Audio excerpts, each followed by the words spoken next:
오후의 시작, 세상의 모든 정보. 안녕하세요. 아나운서 임지웅입니다. 운전석이 텅 빈 자동차가 도심을 누비는 모습, 이제는 그리 낯설지 않은 미래의 풍경이 됐죠. 그런데 최근에 미국 샌프란시스코에서 대규모 정전이 발생하자 그 똑똑하다던 로봇 택시들이 도로 한복판에 멈춰서는 일이 벌어졌습니다. 신호등이 꺼진 혼란을 기계가 감당하지 못한 건데요. 아이러니하게도 사고를 피해간 건 사람이 직접 운전하던 차량들이었습니다. 완전 자율주행의 꿈, 우리는 과연 그 미래를 맞이할 준비가 된 걸까요? 잠시 뒤 IT연구소에서 차근차근 짚어보겠습니다.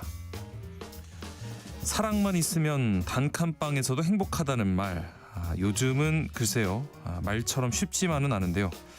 신혼식이 사랑만큼이나 중요한 게 돈에 대한 합을 어떻게 맞춰가느냐일 텐데, 돈 관리는 누가 맡는 게 좋을지, 통장은 각자 쓸지 아니면 하나로 합칠지, 여기에 내 집 마련과 투자까지 생각하면 머릿속이 복잡해지기 마련입니다.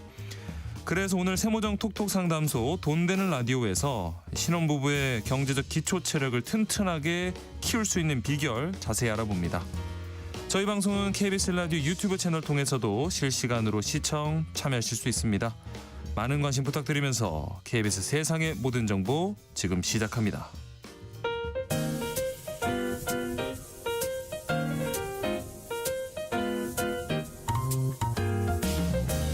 정신없이 바쁜 하루, 놓치면 안 될 경제, 사회 분야 뉴스를 한 번에 정리해드립니다. 하프타임 뉴스. 먼저 이 시각 주식시장 상황 살펴봅니다. 장현재 시황캐스터 연결돼 있습니다. 안녕하십니까? 안녕하세요. 오늘 코스피 흐름 어떨까요? 네, 어제는 국내 증시 양대 지수 흐름 굉장히 좋았는데 오늘은 코스피만 강한 장세가 연출되고 있습니다. 네. 현재 코스피 0.4% 오름세로 지수는 4,123포인트입니다. 수급적으로 오늘도 외국인과 기관 상끌이 순매수하고 있습니다. 외국인이 4,673억 원 매수 우위 기록하고 있고 기관 역시도 3,700억 원 넘는 사작 포지션 취하고 있습니다. 네. 개인만 홀로 8,000억 원 넘게 팔아냅니다. 시가총액 상위 종목 중에선 오늘도 반도체 투톱, 앞서 뉴욕 증시에서 반도체주가 강했던 영향으로 상승하고 있고요.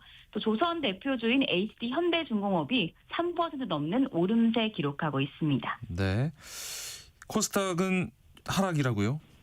네, 맞습니다. 코스닥 지수 하락 전환되더니 지금 하락폭을 계속해서 키우고 있습니다. 지금은 0.9% 약세, 지수는 920포인트입니다. 수급적으로는 이쪽에서는 외국인만 팔아냅니다. 2천억 원 가까운 매도 우위 기록하고 있고요. 반면 기관이 82억 원 매수 우위, 개인 역시 2,572억 원 순매수 기록하고 있습니다. 시가총액 상위 종목 중에선 로봇 대표주인 레인보우 로보틱스가 가장 강한 상승세 기록하고 있습니다. 현재 7.8% 오름세입니다. 네. 오늘 장에서 특히 눈에 띄는 종목 어떤 게 있을까요? 네, 오늘은 조선 그리고 조선 기자재 관련주가 주목받고 있습니다. 도널드 트럼프 미국 대통령이 새 함대 건조 작업에 한화 등 한국 기업이 참여한다고 밝히며 관련주 투심이 개선된 것으로 풀이됩니다. 네. 끝으로 환율 한번 살펴보겠습니다. 오늘 분위기 어떤가요? 네, 환율 지금 무서운지 모르고 고공행진 중입니다. 오늘 환율이 1,480원에 출발했는데요. 지금 연고점을 달해가고 있습니다. 네. 현재 환율은 1,484원 10전으로 달러 강세 국면입니다. 엔화와 유로화도 강세입니다. 엔원 환율은 949원, 유로화 환율은 1,747원을 기록하고 있습니다. 네. 장현재 시황캐스터 함께했습니다. 고맙습니다. 감사합니다. 하프타임 뉴스, 그럼 임선우 뉴스캐스터와 계속 이어가 보겠습니다. 안녕하십니까? 안녕하세요. 어제도 저희가 전해드렸는데 우리나라 첫 상업 발사체 한빛 나노가 오늘 발사됐는데요. 발사 직후에 화염에 휩싸인 장면이 포착이 됐어요. 어떻게 된 건가요? 네, 수차례 연기 끝에 우리 시간으로 오늘 오전 하늘로 쏘아 올렸는데 안타깝게도 발사는 실패했습니다. 네. 이륙에는 성공하면서 쏘아 올린 지 1분도 채 되지 않아 음속을 돌파했고 그 뒤로 로켓은 밤하늘 높이 멀리 날아갔지만 이후 이상 현상이 감지되면서 기체가 낙하했는데요. 예. 지상으로 떨어져 폭발하는 장면이 포착되기도 했는데 했는데 이노스페이스 측은 안전이 확보된 구역 내 충돌하면서 인명이나 추가 피해는 없었다고 밝혔고요. 네. 현재 원인을 파악 중이고 이 분석 결과는 추후 공유할 예정이라고 합니다. 이번 발사는 특히 국내 민간 기업이 상업 발사에 나선 첫 사례로 주목받아왔던 만큼 큰 관심이 쏠렸었는데 예. 뜻하지 않은 소식에 이노스페이스의 주가는 장중 폭락을 하면서 한가를 터치하기도 했고요. 완전한 뉴스페이스 시대로의 전환은 숨고르기에 들어갈 걸로 보입니다. 네. 자, 부동산 관련 소식도 보겠습니다. 최근에 신규 주택담보대출 취급액이 급증했다고 하는데 무슨 일인가요? 네, 이 30, 40대가 수도권에서 이른바 영끌 투자에 대거나 서면서인데요. 한국은행 자료를 보니까 지난 3분기 평균 2억 3천만 원 가까이 주담대를 받은 것으로 추산이 됐는데요. 네. 2013년 통계가 집계된 이후 최대라고 합니다.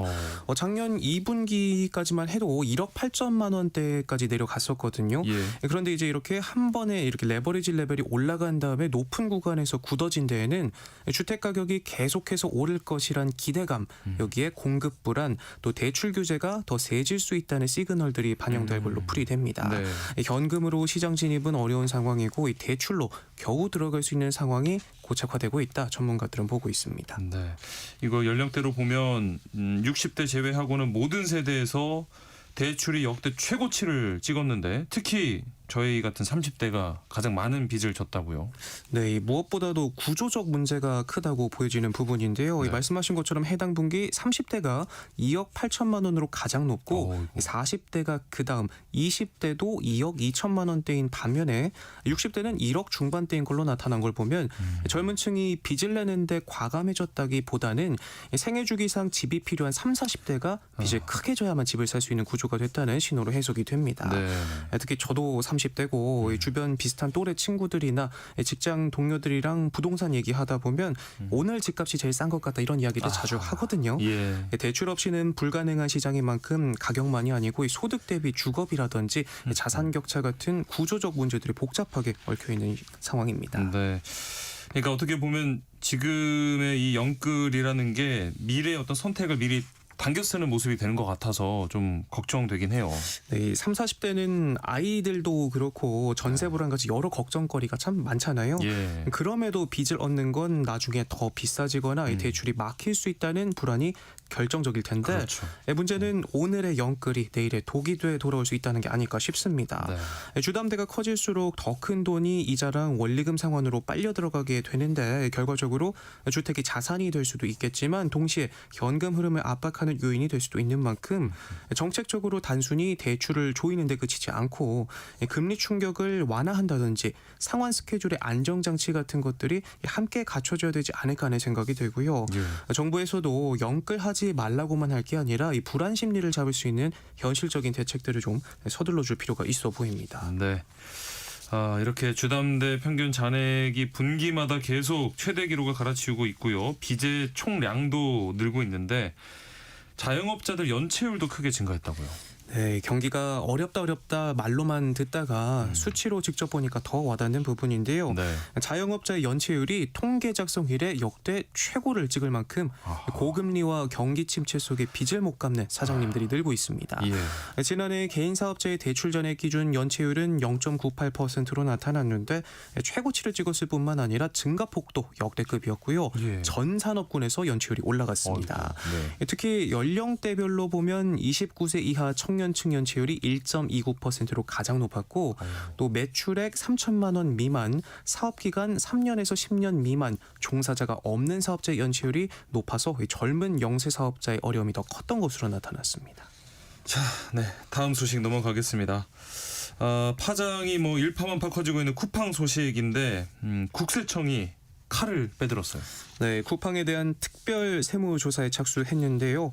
전국 물류센터와 창고를 운영하는 이 핵심 자회사 쿠팡 풀필먼트 서비스 CFS를 겨냥했습니다. 예. 사전 자료 분석에서 탈세 정황을 포착하고 움직인 건데요.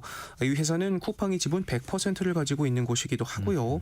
현재 조사관 150여 명이 투입돼 세무조사에 필요한 자료를 확보했다고 하는데 이 탈세 혐의가 확인되면 고발 조치로 이어질 수도 있다고 합니다. 네. 주목할 만한 부분이 이 조사 부서라고요. 네, 국제거래조사국도 함께 투입이 됐다는 점인데 네. 국내 영업뿐만 아니라 역외 거래, 그러니까 미국 본사와의 자금 거래도 조사하겠다는 의미로 볼 수 있습니다. 쿠팡의 지배 구조를 살펴보면 미국의 쿠팡 본사가 한국의 주식회사 쿠팡을 100% 지배하고 네. 또 이 쿠팡이 다시 CFS를 100% 지배하는 구조인데 재무적으로 사실상 한 몸인 만큼 국세청은 조사에 나선 CFS의 이익이 위로 공유되는 이 세법상 이익 분여 가능성에 주목하고 있습니다. 다시 말해서 이번 조사에서 탈세 혐의가 최상단에 있는 쿠팡 미국 본사까지 확산될 수 있다는 구조로 볼 수 있고 또 결국 사실상 김범석 의장을 겨냥한 조사라는 해석이 나오는 대목입니다. 네. 뭐 지금 정치권도 꽤 강경한 태도를 유지하고 있는 것 같아요. 네, 청문회와 국정조사를 거론하면서 쿠팡에 대한 압박 수위를 높이고 있는데 네. 민주당은 오는 30일부터 이틀 동안 과학기술정보, 방송통신위 등 5개 상임위가 참여하는 청문회를 열겠다 밝혔고요. 네. 야당은 아예 특위를 구성해서 국정조사를 진행해야 한다는 입장입니다. 네. 앞서 자신은 글로벌 CEO라 일정이 바빠 청문회 올 수 없다던 김범석 의장은 이번에도 출석 여부를 밝히지 않고 있는데 여야는 김 의장이 이번에도 국회에 나오지 않으면 추가 고발이나 동행 명령장 발부 등 강제 수단을 모두 동원하겠다 벼르고 있습니다. 네. 자, 경제 지표도 짚어보겠습니다. 이달 들어 20일까지 집계된 이 수출액이 역대 최대치를 기록했다고요? 네, 이달 1일부터 20일까지 수출액은 430억 달러로 1년 전보다 7% 가까이 늘었는데요. 같은 20일 기준으로 역대 모든 기간 중에 최대치를 찍었습니다. 네. 또 이건 달러 기준이라 고환율을 따지지 않고도 수출이 최대치를 기록한 건데요. 네. 휴일을 감안한 일평균 수출액도 1년 전보다 3.6% 늘었고요. 같은 기간 수입액은 392억 달러로 집계되면서 우리나라 이번 달 중순까지 무역 수지는 38억 달러 흑자를 기록했습니다. 네. 지금 같은 흐름이면 연간 수출액 7천억 달러 돌파도 무난히 달성할 수 있을 걸로 보입니다. 역시나 뭐 반도체가 수출을 이끌었겠죠. 네, 특히 이번 숫자는 앞서 짚어본 것처럼 이 달러 기준이라 고환율을 따지지 않고도 최대치를 찍었다는 점에서 고무적인데 네. 세부적으로 보면 이 효자 중 효자인 반도체가 견인차 역할을 해줬습니다. 네. 116억 달러를 찍으면서 홀로 40% 넘게 늘었는데 전체 수출에서 차지하는 비중도 크게 늘면서 4분의 1 이상을 차지했습니다. 네. 또 반도체 이어 수출액 2위는 자동차였는데 다만 규모는 33억 달러로 1년 전보다는 13% 가까이 줄었고 뒤어 석유와 철강 제품도 소폭 감소했습니다. 네. 반도체 늘어난 건 뭐 너무나도 환영할 만한 일인데 그 뒤를 잇는 산업들이 좀 감소한 게 우려됩니다. 국가별로는 어땠습니까? 네, 제일 먼저 눈에 띄는 건 중국으로 수출은 늘어난 반면 미국 수출은 다시 감소세로 돌아섰다는 점입니다. 네. 대중 수출액은 7% 가까이 증가했고 대미 수출액은 2% 가까이 줄면서 1, 2위 간 격차가 더 벌어졌는데요. 전반적으로 중화권 그리고 아세안 지역으로 수출이 활기를 띄었고요. 특히 베트남 수출액은 1년 전보다 20% 넘게 급증하면서 3위 수출국으로 올라선 반면 기존 3위였던 유럽 수출은 14% 급감했습니다. 네. 자, 그리고 트럼프 대통령이 이 해군력 증강 계획을 발표했는데요. 여기 포함된 신형 프리기탐 건조를 우리 기업이 만들기로 했다고요. 네, 이른바 황금 함대 계획으로 불리는 이번 프로젝트에서 새롭게 도입할 신형 프리기탐, 호위함을 한국 기업과 협력해 만들 것이라고 밝혔는데요. 네. 트럼프 대통령은 한화라는 좋은 회사라고 소개하면서 함께 협력하기로 했다. 최근 필라델피아 조선소에 50억 달러를 투자하기로 합의했다 설명했습니다. 예. 앞서 한화는 미국 필라델피아에 있는 필리 조선소를 인수했는데 신형 프리기탐이 이곳에서 건조될 것이란 뜻으로 보이고요. 이에 따라 한미가 올해 2차례 정상회담을 통해 합의한 한국의 대미 조선업 투자 프로젝트 이른바 이 마스가가 내년부터 탄력을 받을 수 있을지 주목됩니다. 네. 이런 가운데 이 한국형 차기 구축함 KDDX 사업 추진 방식도 결정이 됐습니다. 어떤 내용인가요? 네, 하나오션과 HD 현대중공업의 치열한 경쟁으로 2년 넘게 표류하던 7조 원대 대규모 사업인데 네. 방위산업청은 상세 설계와 선도함 건조를 누가 할지를 경쟁 입찰로 선정하기로 했습니다. 예. 사업자를 정한 게 아니라 이제 경쟁을 붙이겠다는 뜻이라 아직 최종 승자가 정해진 건 아니지만 하나오션이 원하던 대로 판세가 흘러가게 되면서 승기를 잡았다는 평가가 나오는데요. 그간 함정 사업은 통상 기본 설계를 맡은 업체에 상세 설계와 선도함 건조를 줬다는 점에서 현대중공업이 다음 단계를 진행할 수 있었지만 하나오션이 현대중공업의 개념 설계한 무단 유출을 지적하면서 정당성을 다시 따지기 위해 경쟁 입찰이 맞다 주장했고 결국 이 같은 이의 제기가 받아들여져 경쟁 입찰로 진행된 것만으로도 판세가 기울었다는 해석이 나오면서 격포자를 맞아 하나오션의 주가는 장중 큰 폭의 오름세를 보였습니다. 네. 자, 그리고 밤사이에 금값이 올라서요. 사상 최고가를 찍었고 은도 새로운 고지에 올라섰다고요. 네, 그야말로 파죽지세로 오르고 있는데요. 국제 금 가격은 온스당 4,500달러까지 뚫었습니다. 2,600달러 선에서 가던 올 초와 비교하면 70% 가까이 오른 건데요. 은값 역시도 종전 최고치를 갈아치웠는데 올해 금과 은 모두 46년 만에 연간 최대 상승률을 찍을 것이라는 전망이 나오고 있습니다. 왜 이렇게 오르는 걸까요? 네, 흔히 금이나 은과 같은 안전자산은 불안을 먹고 자란다 말하거든요. 최근 시장에서 더 이상 달러는 못 믿겠다는 얘기가 나오고 있는데다 세계 각지에서 벌어지는 분쟁, 지정학적 리스크도 한몫하고 있습니다. 여기에 미국의 기준금리 인하로 수요가 쏠린 점도 영향을 미치고 있는데 또 은 같은 경우에는 여기에 공급 부족도 스마트폰부터 AI 반도체까지 안 쓰이는 데가 없는 데라 산업 수요 확대라는 추가 요인이 겹치면서 랠리에 불이 붙고 있습니다. 네. 말씀해 주신 것처럼 올해 엄청나게 올랐는데 내년에도 또 오른다는 전망이 나와요. 네, 월가 큰 손들은 여전히 상승에 베팅하고 있는데요. 골드만삭스는 금값이 내년 말 4,900달러를 찍을 걸로 내다보고 있고요. JP모건 역시도 5,000달러를 넘어설 걸로 전망하고 있습니다. 또 금과 은 가격을 끌어올린 기준금리 인하 기조가 내년에 어떻게 이어지느냐도 중요한데 주요 투자은행들이 내년 연준의 금리 인하 횟수를 2회 안팎으로 예상하고 있어서 랠리는 계속될 것이라는 데 무게가 실리고 있습니다. 네. 마지막으로 이제 이 휴대전화 개통하려면 안면 인증 필요하다는 소식이 있네요. 전해주시죠. 네, 당장 오늘부터 적용되는데요. 휴대전화를 개통할 때 안면 인식 인증이 추가가 됩니다. 내년 3월까지 시범 운영 후 정식 도입될 예정이라고 하는데 신분증 확인에 그치지 않고 실제 얼굴을 촬영해서 사진과 일치하는지 한 번 더 확인하는 방식입니다. 보이스피싱 등에 악용되는 이른바 대포폰을 만드는 걸 막기 위한 조치라고 하는데 주요 통신 3사와 알뜰폰 사업자 모두 적용이 되고요. 지난해 대포폰 개통 건수가 전년보다 3배 넘게 늘어서 9만여 건으로 집계가 되기도 했고 또 보이스피싱 피해 규모도 올해 사상 처음으로 1조 원을 넘어섰을 만큼 피해가 심각한 상황입니다.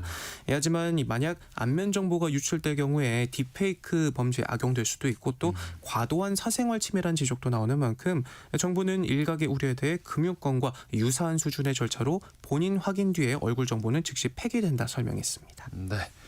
하프타임 뉴스 여기까지 하겠습니다. 지금까지 임선우 뉴스캐스터와 함께했습니다. 고맙습니다. 고맙습니다. KBS 라디오 세상의 모든 정보 함께하고 계신 지금 시각 12시 38분 막 지났습니다. 이 시각 교통정보 알아보겠습니다. 점심시간에 접어들면서 도로 정체는 더욱 풀렸지만 여전히 곳곳으로 돌발 구간이 많습니다. 서울시내 내부순환로 성산대교 방면으로 홍지문 터널 안 3차로에는 고장난 차가 서 있는데요. 뒤로 기름램프부터 속도 줄여 지납니다. 영동고속도로 인천 쪽으로 덕평 휴게소 부근에서는 사고가 나면서 2차로를 막고 처리하고 있고요. 경부고속도로 서울 방면으로 금강 일대로는 작업 여파받아 속도 줄여 지납니다. 이후로는 수원 부근과 다시 양재부터 반포 사이로 정체입니다. 반대 부산 쪽으로도 반포부터 서초 사이와 이후로는 남사 진위 일대로 더디게 지납니다. 중앙고속도로 지선 양산 쪽으로 대동분기점 부근 1, 2차로에서는 장애물을 처리하고 있는 만큼 주의해서 지나셔야겠습니다. 그 밖에 세종 포천고속도로의 남용인 나들목이 오늘 오전 10시부터 개통됐습니다. 도로 이용에 참고하시기 바랍니다. KBS 교통정보센터에서 김민희였습니다.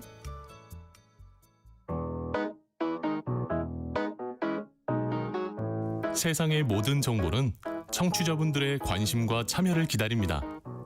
방송 들으시면서 궁금한 점이 있거나 의견 공유하고 싶은 분들 계시면 문자 보내주세요. 추첨을 통해 모바일 쿠폰 보내드리겠습니다. 참여하실 번호는 샵 9730이고요. 짧은 문자 50원, 긴 문자 100원의 이용료가 부과됩니다. 콩 게시판을 통해서는 무료로 참여하실 수 있고요. KBS 1라디오 유튜브 채널을 통해서도 실시간으로 시청 참여하실 수 있습니다. 빠르게 변하는 IT 세계 속 주목할 만한 이슈들 짚어보는 시간 IT 연구소 시간입니다.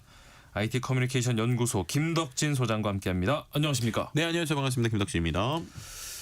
미국 샌프란시스코에서 정전이 일어나서요. 네. 이 자율주행 택시가 한꺼번에 멈춰서는 아찔한 일이 있었습니다. 이 운전자가 없는 세상이 좀 가까이 온 줄 알았는데 정전으로 이렇게 속수무책이 되는 모습이 아찔한데 어떤 상황이었나요, 정확히? 네, 일단은 자율주행차가 운전을 하고 있다라는 거에 대해서 일단은 좀 먼저 잘 모르시는 분들도 있어서 설명을 좀 네. 드려볼게요. 네. 웨이모라는 회사가 있어요. 예. 이 구글에 이제 어떻게 보면은 같이 있는 회사인데 이 회사가 실제로 샌프란시스코에서 한 1,000대 정도 이미 이 자율주행 택시를 운영을 하고 있습니다. 예. 타보신 분들은 되게 놀라운 변화를 알게 되는데 어. 이 차가 일단 좀 생긴 게 특이해요. 네. 우리가 뭐 요즘에 자율주행 이제 차라고 보면 이 차 위에 무슨 센서도 있고 여러 가지 막 여러 가지 복잡하게 달려 있는데 네. 그런 차가 오거든요. 근데 우리나라랑 다르게 진짜 운전자가 없습니다.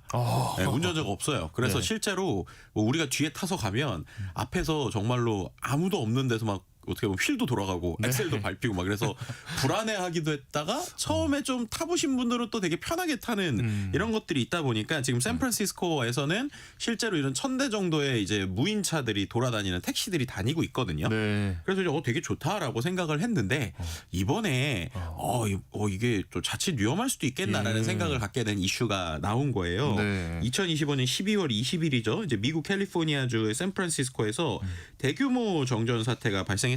네. 이제 전력 공급사인 퍼시픽 가스 앤 일렉트릭이라는 회사에 변전소 화재가 난 것이고요. 어허. 실제로 이제 정전이 꽤 오랫동안 지속이 됐고 한 2시간 정도 있다가 그러니까 1시 9분에 정전이 시작이 돼서 2시간 뒤에 최고조에 달했거든요. 네. 그때 어느 정도였냐면 13만 가구 정도의 영향이 미쳤고 이게 오. 샌프란시스코 전체 한 30% 정도 돼요. 오, 네. 그런데 이제 또 이게 또 타이밍이 요즘에 또 우리가 말하는 성탄절 앞두고 있는 시즌이잖아요. 그렇죠. 그러다 보니까는 도시 전체에 좀 이게 좀 마비가 컸는데 예. 지하철 비롯한 대중교통도 다 운행을 중단했었고 그다음에 성탄절 앞둔 쇼핑 시즌에 주말을 맞아서 주요 상점이 다 열어야 되는데 문도 닫았고 예. 또 뭐 공연도 취소되고 막 이랬던 상황이었거든요. 그래서 이제 실제로 샌프란시스코 시장이 시민들에게 가능한 집에 머물러 달라 이렇게 당부를 했어요.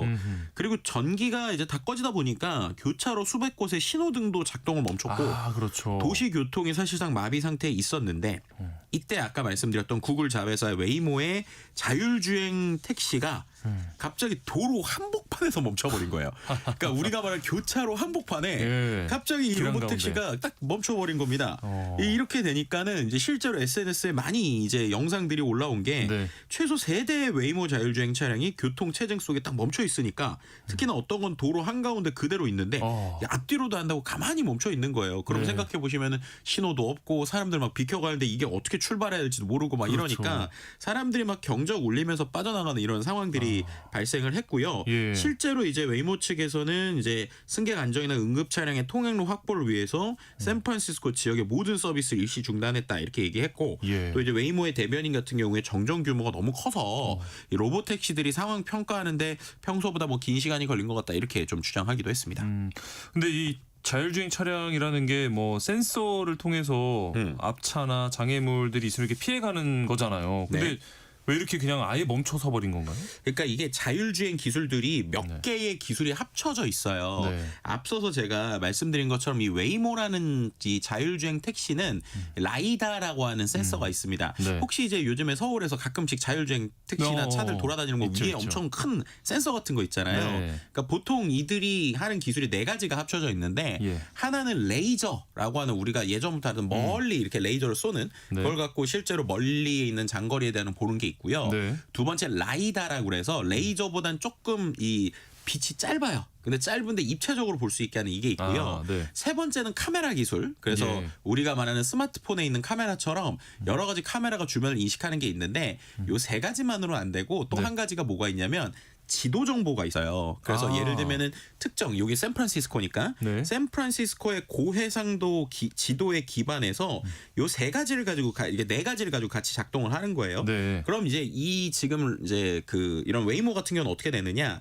일단은 우리가 내비게이션처럼 도시 지도를 얘가 미리 EQ 훈련을 해요. 아하. 그 다음에 이제 움직이는 기본적인 건 알면서 네. 라이다나 카메라 등 센서로 신호등하고 실시간 상황을 인지하면서 움직이는 거거든요. 네. 근데 이렇게 할 때 만약에 신호등이 꺼진 교차로에 딱 진입을 했어요. 네. 그럼 그 상황에서 자율주행 시스템이 어떻게 되냐면 신호등이 원래 작동을 안 하면 이제 우리가 always stop이라고 해서 이제 네 방향이잖아요. 그 네. 동서남북 네. 이 지역을 정지 상황으로 인식을 해서 아. 그 중에서 먼저 움직이는 쪽으로 가게 일단은 설계는 돼 있어요. 네. 그런데 갑자기 전례 없는 대규모 정전이 일어나니까 예. 쉽게 말하면 시험 범위에 없는 게 나온 거예요.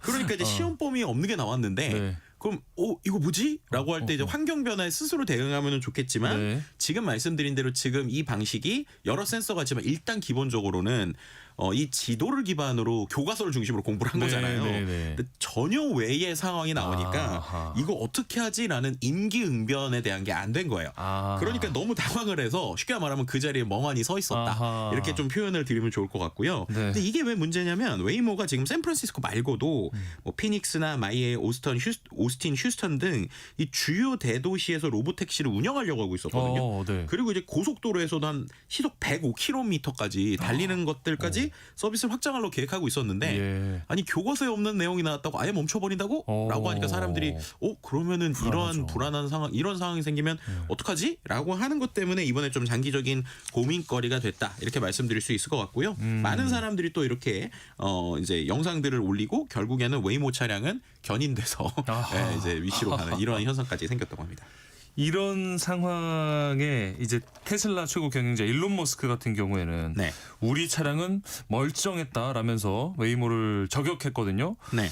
같은 자율주행 차량인데도 운행 기술이 크게 다른가 봐요. 이게 기술 철학에 좀 차이가 있어요. 예. 앞서 말씀드린 대로 웨이모 같은 경우는 오히려 이제 이게 안전하다고 처음에 생각을 한 거예요. 네. 뭐냐면은 지도도 주고 여러 가지 센서를 갖고 교과서처럼 알려주면 이게 웬만한 변수가 있으면은 안 될 거 이제 있지 않은 이상 이제 잘 될 거다. 이게 보통 기존의 이제 자율주행차의 방식이었거든요. 네. 근데 테슬라는 처음부터 생각을 좀 다르게 한 거예요. 뭐냐면 우리가 예를 들어서 처음 운전자가 어느 지역에 갔을 때 네. 운전을 처음 해보더라도 내가 평상시에 운전했었던 습관이나 학습된 내용이 있으면 지도를 몰라도 운전은 대충 하잖아요. 그렇죠. 네. 그런 관점이라고 보시면 돼요.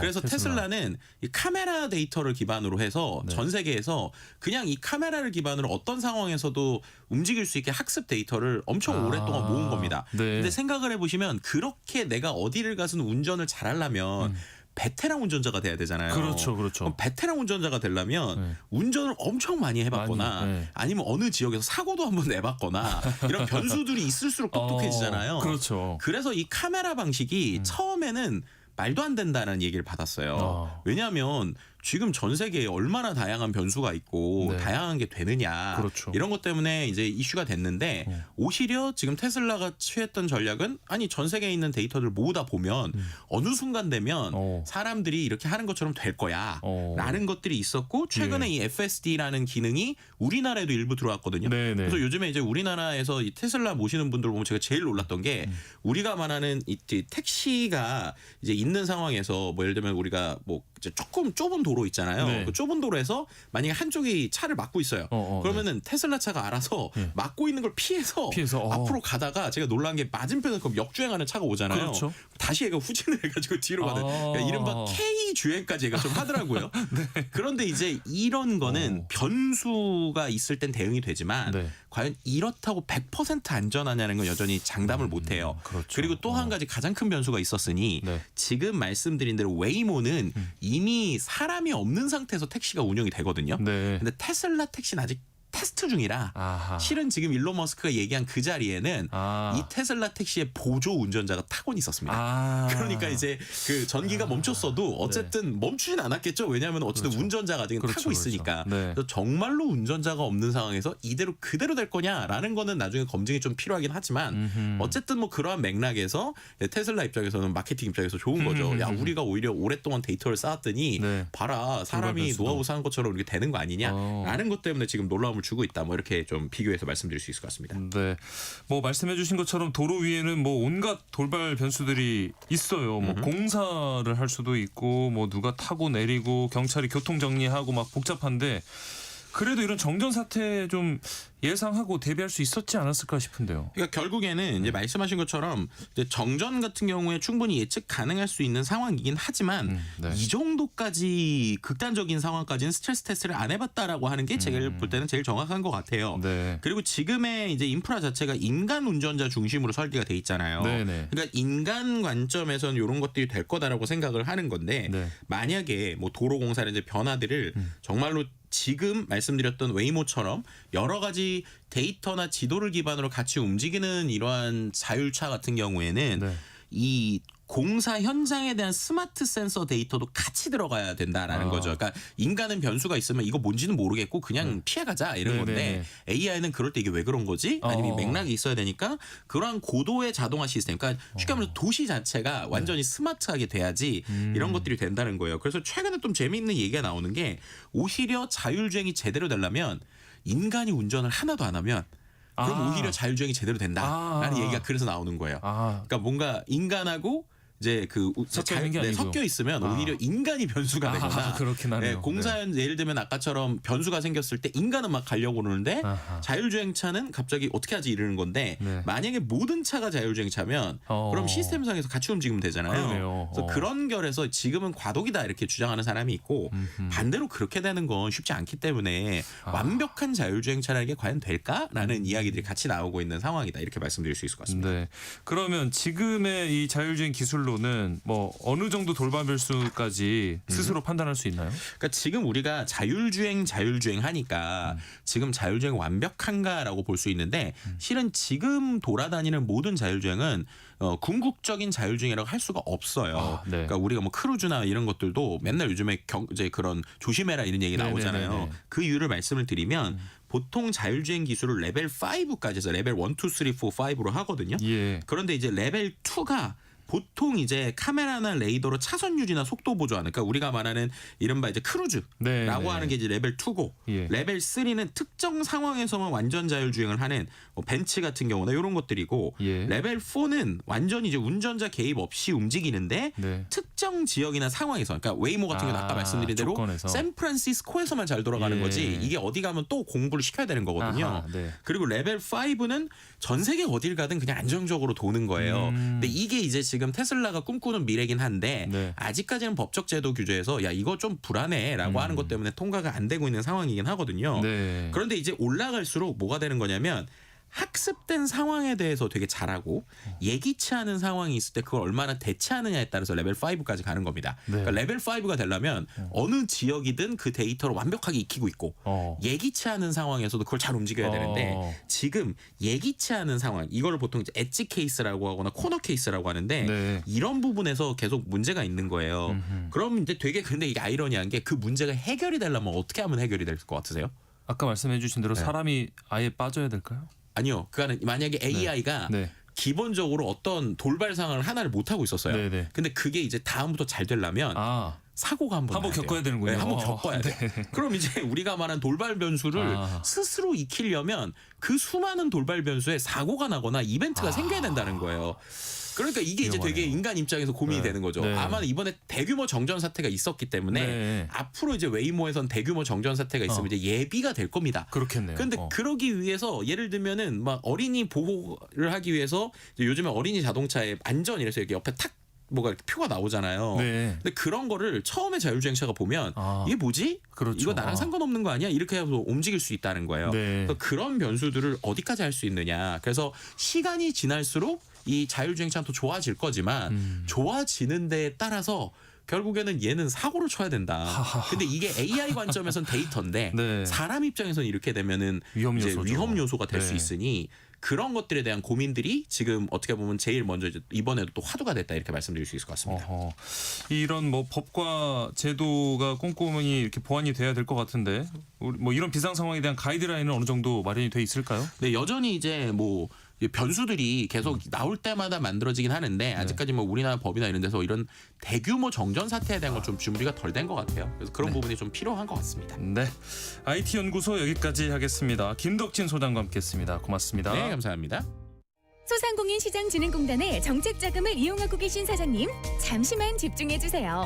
코로나19 피해로 지원받은 정책자금 성실히 상환해 오셨나요? 여러분의 노력이 이제 혜택으로 돌아옵니다.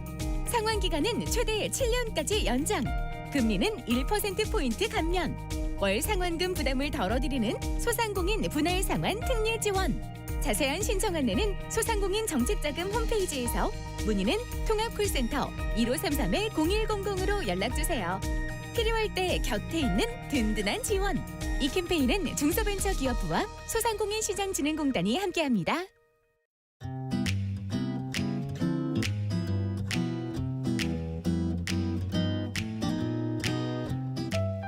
안녕하세요. 바른말, 고운말입니다. 보통 다른 사람의 눈길을 외면한다거나 관심이 없음을 나타낼 때 상대방을 제대로 쳐다보지 않고 눈이나 시선을 아래로 향하게 할 때가 있습니다. 그렇다면 이와 같은 행동을 가리키는 표현은 내려 깔다와 내리 깔다 중 어느 것이 맞을까요? 뭔가 아래로의 의미를 갖는 동사 중에는 내려와 내리로 시작하는 것이 모두 있어서 혼동될 때가 있습니다.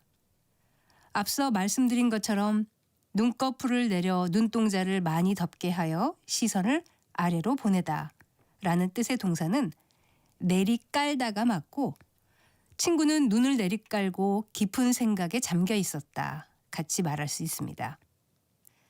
내리깔다처럼 앞에 내리를 붙이는 동사로 내리꽂다가 있습니다.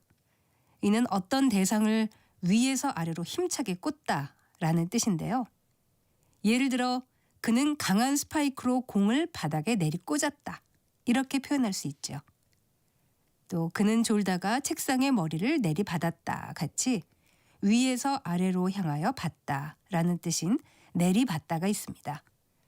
그런데 이와는 달리 컴퓨터 통신망을 통해 파일이나 자료를 받아 내리는 것은 내려받다라고 해서 파일을 내려받다, 프로그램을 내려받다로 사용합니다. 지금까지 바른말 고운말 아나운서 국혜정이었습니다.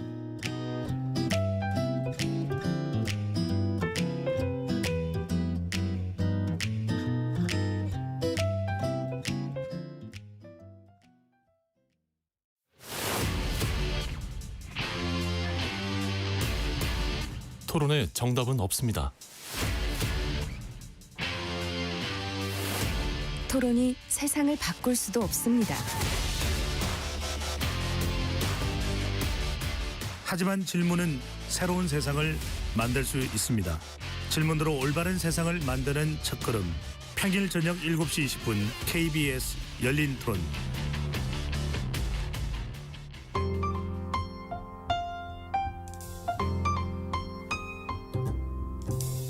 어떤 하루 보내고 계신가요? 눈코 뜰 새 없이 바쁘게 지나가는 한 주. 따뜻한 시선으로 하루를 마무리합니다. 당신을 위한 지식 쉼터. 오늘 밤 일라디오. 월요일부터 금요일. 매일 밤 10시 5분에 시작합니다.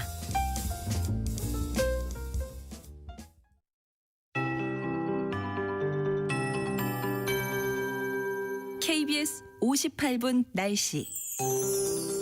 지금 서울과 경기도에 내리는 비가 차츰 전국으로 확대되겠습니다. 앞으로 대부분 지역에 5에서 20mm 정도의 비가 오겠고요. 기온이 낮은 강원 중북부 산지에는 1에서 5cm, 경기 북동부와 강원 중북부 내륙에는 1cm 안팎의 눈이 내려 쌓이겠습니다. 비나 눈은 내일 새벽에 그치겠지만 제주도는 내일 오후까지 이어지는 곳이 있겠고요.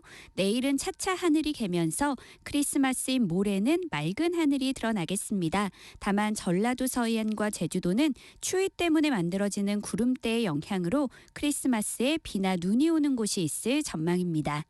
오늘은 어제보다 기온이 올라 추위가 덜하겠습니다. 한낮 기온이 서울 5도, 대전 10도, 강릉 대구 11도, 광주 14도, 부산 15도 등으로 어제보다 1도에서 5도 정도 높은 곳이 많겠습니다. 내일까지는 온화하겠지만 크리스마스인 모레부터 강한 추위가 찾아오겠는데요. 모레는 종일 기온이 영하권에 머물겠고요. 금요일 아침에는 서울 영하 12도, 부산 영하 6도, 광주도 영하 5도까지 떨어지면서 올 올 겨울 들어 가장 추울 전망입니다. 현재 서울의 기온은 4.2도, 습도는 65%입니다. 송소진입니다.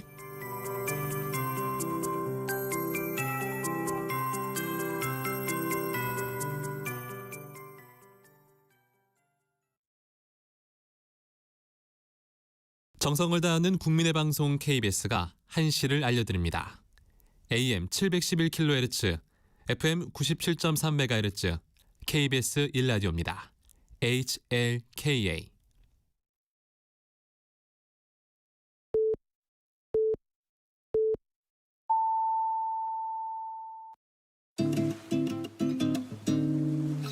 나른한 오후를 책임질 영양 만점 지식 비타민. 세상의 모든 정보.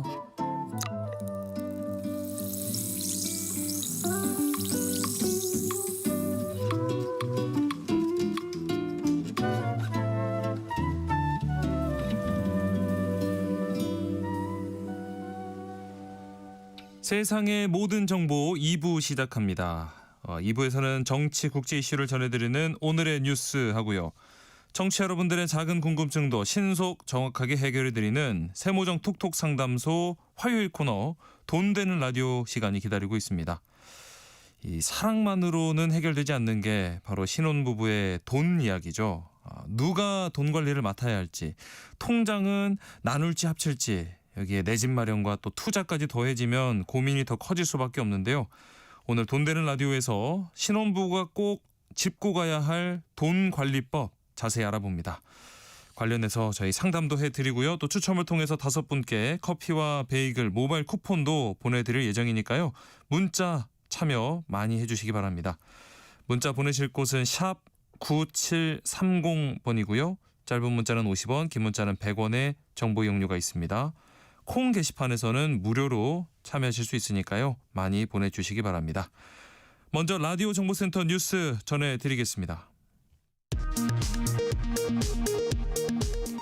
내란 전담 재판부 설치법이 국회 본회의를 통과했습니다. 밤새 무제한 토론을 진행한 국민의힘은 법안 처리에 반발하며 표결을 불참했습니다. 이어 민주당이 발의한 이른바 허위조작정보 근절법, 정보통신망법 개정안이 본회의에 상정됐습니다. 국민의힘은 다시 무제한 토론을 진행할 방침입니다. 더불어민주당이 입장을 바꿔 통일교 의혹 특검을 즉시 추진하겠다며 속도전을 예고한 가운데 국민의힘과 개혁신당이 오늘 중 통일교 특검 법안을 확정하고 공동 발의하기로 했습니다. 여야는 각자 특검법을 발의한 뒤 협의하기로 했습니다.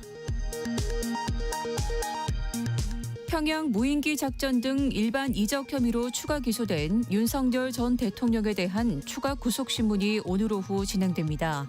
법원이 구속영장을 추가 발부할 경우 윤 전 대통령의 구속기한은 최장 6개월 연장하게 됩니다. 원달러 환율이 높은 수준을 이어가고 있지만 우리나라의 외화 조달 여건과 대외 지급 능력이 전반적으로 안정적이라고 한국은행이 평가했습니다. 지금까지 라디오 정보센터 뉴스 정한나였습니다.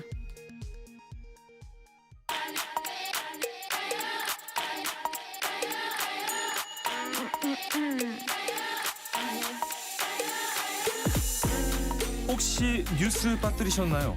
한낮에 전해진 소식들 꼼꼼히 정리해드리겠습니다. 오늘의 뉴스 조현정 시사평론가와 함께합니다. 안녕하십니까? 네, 안녕하세요. 어제 이 더불어민주당이 통일교 특검을 전격 수용하면서 특검법 추진이 급물살을 타는 분위기인데요. 다만 이 특검 후보 추천권 두고는 이견이 예상됩니다. 어떻게 될까요? 네. 이제 디테일 싸움이 될 것 같아요. 세부 협의 과정에서 팽팽한 기싸움이 있을 거다라고 우리가 어제 예상을 했는데 네. 일단 통일교 특검 받자 가자 하는 거는 민주당이 좀 확인 절차는 어느 정도 계산은 끝난 것 같습니다. 네. 이렇게 해도 민주당 측 인사들 나올 게 2018년 이때 예전 전임 정부 때다. 네. 그리고 오히려 국민의힘은 대선과 직결이 돼 있다라고 생각을 한 것 같고 네. 그리고 듣자하니 이재명 대통령의 의중도 꽤 크게 작용한 것으로 들려옵니다. 예. 민주당이 이렇게 통일교 특검 전격적으로 받고 그리고 어제 오후에 곧바로 민주당과 국민의힘이 비공개 회동을 열고 의견을 모았어요. 네. 그러니까 처음부터 하나의 합의로 단일안으로 발의를 하는 게 아니고 각자 통일교 특검 법안을 낸 다음에 그 후에 협의를 해서 신속하게 실행하자 이렇게 정했다는 건데요. 네. 국민의힘하고 개혁신당 보면은 여기서 얘기하는 건 제3자 추천 방식입니다. 네, 네. 이게 뭐냐면 대법원하고 법원행정처가 특검 후보 각 한 명씩 뽑아서 2명 추천하고 나면 네. 이 중 한 명을 대통령이 임명하는 거예요. 예. 근데 민주당은 법무부 차관, 법원행정처 차장, 대한변협회장 등등 해서 7명으로 국회 특검 후보 추천위를 꾸린 다음에 거기서 특검 후보를 추천하는 지금의 특검법이거든요. 네, 그걸 네. 토대로 준비할 걸로 보이는데 그러니까 공통점은 최종적으로는 결국에는 대통령이 임명을 해야 될 거예요. 네. 그런데 이제 거기까지 후보자를 솎아내는 과정이 어떻게 가느냐에 따라서 이게 크게 달라지는 거겠죠. 예. 국민의힘은 어제 이렇게 말을 합니다. 우리는 개혁신당과 함께 법안을 논의했고 당장이라도 법안을 발의할 수 있다라고 반응을 했는데 네. 그런데 민주당은 그거는 본인들끼리 합의한 거다. 라면서 일단은 거리를 두고 있습니다. 네. 당장은 그래서 민주당은 이용우 법률위원장 중심으로 특검법 준비에 나설 예정이고요. 대통령실도 곧바로 국회 판단 존중한다면서 환영의 입장을 밝혔어요. 예. 대통령실 관계자는 여야를 막론하고 엄정한 수사를 해야 된다는 게 일관된 입장이었다면서 그에 부합하는 특검이라면 해야 된다고 설명했습니다. 네. 자, 그리고 어제부터 시작된 국민의힘의 필리버스터 이례적으로 장동혁 대표가 나왔고요. 역대 최장 시간 기록을 경신했어요. 네. 그러다가 결국에는 이제 예상대로 네. 필리버스터 24시간 지나서 종결 표결하고 네. 본회의까지 통과 일사천리로 됐습니다. 네. 재석 179명 중에 찬성 175명, 반대 2명, 기권 2명으로 가결됐는데요. 법안에 국민의힘 의원들은 반발을 했기 때문에 네. 표결에 참여하지 않았고요. 그리고 말씀하신 대로 장동혁 대표가 역대 최장 기록 경신했는데 일단 제1야당 대표가 이렇게 필리버스터에 직접 나온 것도 헌정사상 처음이에요. 네, 네. 그리고 24시간 다 채우겠다고 아예 벼르고 작정을 하고 나온 것 같습니다. 네. 그러면은 원래 이 필리버스터 표결 종결하는 표결 기준이 24시간이잖아요. 그렇죠. 그러면 앞으로도 이 깰 수가 기록은 없는. 아하하. 한다고 해도 동일 기록이 되겠죠. 그러네요. 예. 그래서 장동혁 대표 필리버스터 하는 동안 긴 시간 했는데 민주당 소속인 정성호 법무부 장관도 밤새 자리 지키면서 장동혁 대표의 필리버스터를 들었고요. 예. 또 장동혁 대표가 책 5권 같이 이렇게 필리버스터 때 들고 나온 것도 좀 화제가 됐어요. 예. 성낙인 서울대 법대 명예교수의 헌법학, 존 스튜어트 밀의 자유론, 프리드리 하이에크의 자유헌정론 네. 이런 책들인데 법치주의를 강조한다라는 측면에서 갖고 온 거고 예. 또 장동혁 대표가 직접 노무현 정신을 거론하기도 했습니다. 네. 어쨌든 간 이렇게 노력했지만 24시간 지나서 강제 종료가 됐고 표결 처리해서 결국에는 통과됐습니다. 네. 이런 가운데 더불어민주당은 이 3대 특검에 이은 2차 종합특검법을 발의했죠. 네. 그러니까 민주당은 통일교 특검도 가고 2차 특검도 간다. 이런 거예요. 네. 아시다시피 내란 특검하고 순직해병 특검이 활동이 다 끝났잖아요. 그런데 과연 말끔하게 이게 매듭 지어졌다고 말할 수 있을지 여기는 이견이 갈릴 것 같아요. 예. 또 곧 있으면 김건희 특검도 활동을 마무리하게 됩니다. 네. 워낙에 3대 특검이 다뤄야 될 내용들이 중대하고 양도 방대하죠. 그렇죠. 그래서 민주당이 발의한 2차 특검법은 총 14개 항목을 수사 대상으로 하고 최장 170일간 진행이 됩니다. 네. 다만 이제 특검법이라는 취지를 좀 우리가 생각을 해봐야 되는데요. 애초에 좀 국민적 의혹을 풀고 가긴 해야 되는데 그걸 최대한 사회적 혼란을 줄이기 위해서 정해진 기간을 두고 신속하게 거기에 역량을 몰아서 한다라는 취지입니다. 그렇죠. 그런데 또다시 대규모로 경찰, 검찰 인력을 특검에 또 투입하는 것도 이게 너무 소진되는 거 아니냐라는 비판의 목소리가 분명히 있고요. 예. 그렇다고 또 반대급부를 생각하지 않을 수 없는 게 지금까지 특검이 내놓은 성과 너무 수사기관이 역부족이었다라는 여론도 분명히 있습니다. 네, 네. 그렇지만 그렇다고 그래도 2차 특검으로 또 해결이 될 수 있는 문제인가 생각을 해보면 내란 특검팀이 마무리하면서도 미처 못 밝힌 게 노상원 수첩이 있고요. 네. 또 뭐 김건희 여사 청탁 로비 이런 것들도 결국에는 본인들이 경위를 진술하지 않으면 의미가 없다라는 지적도 있습니다. 네. 어쨌든 민주당 특검 특위는 최대한 빨리 처리하겠다는 방침인데 지금 다른 쟁점 법안들로 필리버스터 이미 하고 있잖아요. 예. 그런 점을 고려할 때 연내 처리는 불가능해 보입니다. 자, 그리고 이 김건희 여사에게 명품 가방을 선물한 의혹을 받는 국민의힘 김기현 의원이 어제 김건희 특검팀에 출석했죠. 네, 청탁금지법 위반 혐의 피의자 신분입니다. 네. 11시간 동안 조사받고 귀가했는데요. 김기현 의원이 어제 저녁 식사하려고 특검팀 사무실 잠깐 밖으로 나왔을 때 네. 취재진들한테 이렇게 얘기를 했어요. 가방을 건넨 건 예의 차원이었다. 기존의 주장을 이번에도 그대로 얘기를 했고요. 네. 그리고 윤 전 대통령 부부가 귀국한 날에 가방을 본인이 전달한 게 맞느냐 이런 취재진 질문에는 네. 터무니없는 허구의 비과학 소설이다 라면서 의혹을 부인했습니다. 네. 그런데 SBS가 단독 보도한 내용이 있는데요. 네. 특검팀이 이 김기현 국민의힘 당대표실 차원에서 개입한 단서를 확보한 걸로 확인이 됐다는 거예요. 무슨 내용이냐면 예.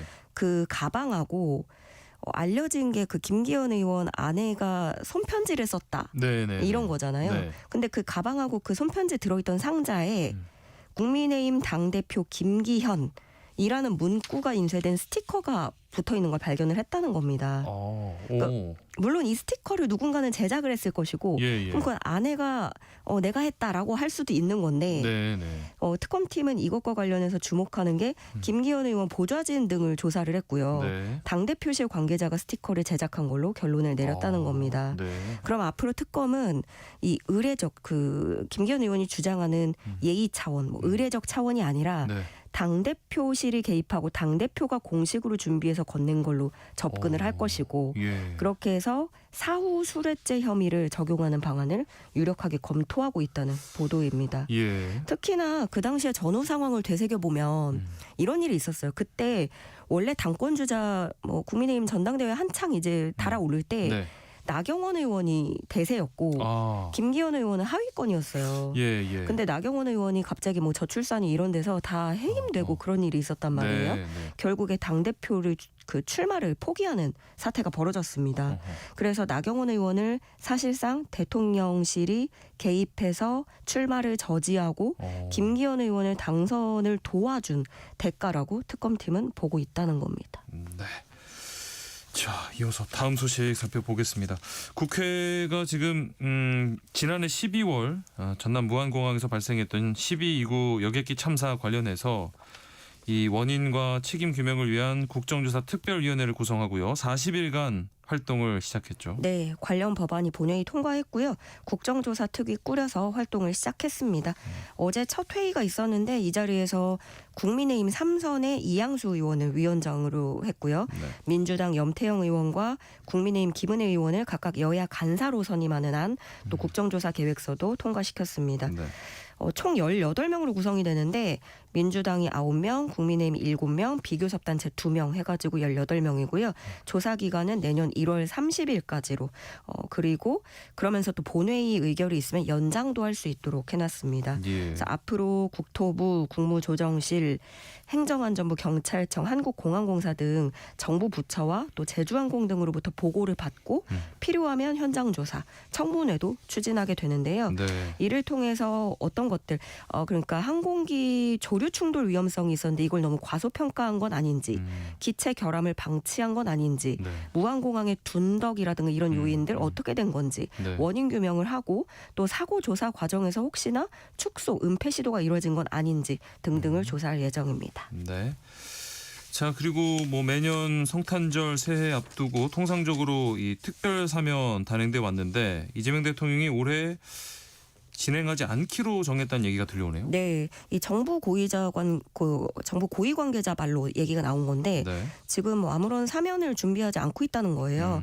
그런데 이미 연말이고 특별 사면 하려면 네. 뭐 절차가 있어요. 그렇죠. 법무부가 사면 심사위부터 열어야 되고 대상자들 추린 다음에 국무회의도 거쳐야 되는 거거든요. 예. 이게 보통 한 달 정도 걸리는데 이미 이제 조금 있으면 내년이니까 네. 이런 절차가 이루어지지 않고 있다는 거는 그러면 사면이 없겠다라고 보는 건데 네. 실제로 지난 8월에 이재명 대통령이 광복절 특사를 단행했잖아요. 그렇죠. 뭐 4달 만에 또 사면을 할 필요성은 못 느끼는 그런 게 큰 배경으로 작용한 것 같고요. 예. 다만 법무부 측에서는 일정 정도 형기를 채운 수용자들에 대한 가석방은 가능하다고 설명했습니다. 네. 자, 우리 정치권이 지금 통일교 자금으로 계속 뒤숭숭한데요. 이 국민의힘 초선 정성국 의원이 지난해 본인 지역구 전현직 지방 의원들로부터 3천만 원 넘는 정치 후원금 받은 걸로 나타나서 논란이 일고 있어요. 네, 먼저 현역인 이대석 부산시의회 부의장이 500만 원을 후원했다고 하는데 네.